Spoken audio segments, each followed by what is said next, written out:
Growing up, my dad had a great sense of humor. I was one of 4 boys. I was the oldest, and I just remember my dad. I remember my dad being really fun and really funny, very comedic. He was a pastor as long as I can remember. He was always preaching and teaching people and hanging out with people. And he really started to get sick when I was a freshman in high school. He was preaching one day and the service got done and I was running around outside and somebody told me I should come inside and everybody was kind of standing around him. He was sitting down in one of the pews in the church and he couldn't remember anything. He couldn't remember who my mom was or what had happened, and he hadn't fallen or anything. He just kind of blanked out.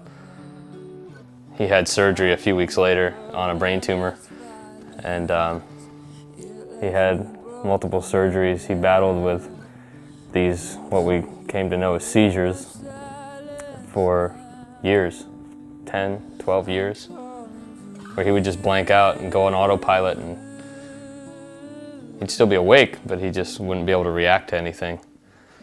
And towards the end, he started to lose his ability to speak. It was like he could articulate his words if he could just find the right one. It's like he couldn't remember the words. They were getting jumbled up in his head, and he was in a nursing home for a while.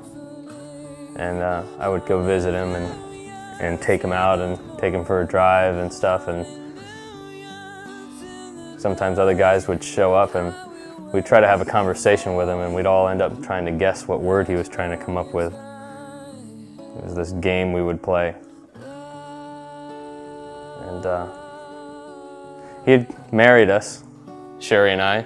He did the wedding, and it was while he was still having seizures, and I was always thinking throughout the wedding, wow, I hope one doesn't happen during the ceremony. One always seemed to happen when he was up front. It happened a lot during church, and while he was playing guitar.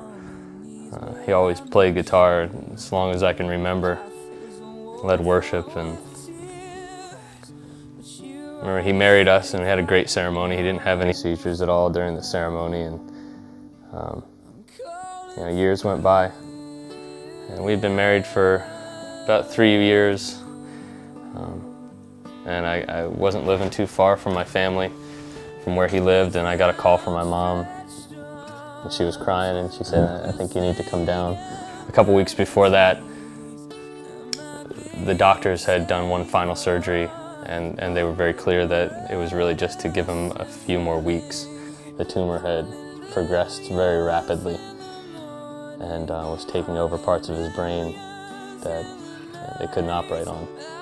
So I ran down to his house as soon as I could. I got down around 9:30 at night.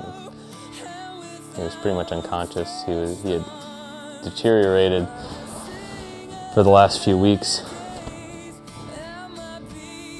I remember riding home with him in the ambulance, taking him back to my mom's house to stay there to die. We didn't know how long that would be, and just sitting in the front of the ambulance with the ambulance driver, trying to make small talk, and really in the back of my head thinking that my dad's going to be dead soon. I was 24, didn't have any kids yet. We had just decided that we wanted to get pregnant, and just that reality that he was never going to know those kids. I just remember walking into the room when I finally got down there, and he was moaning. He was trying to talk, and nothing was coming out, and he was kind of half unconscious and half not. And me and my brothers were all there, and I just remember sitting next to him for, it seemed like hours. It was obvious that he was just suffering, not in pain, just frustrated.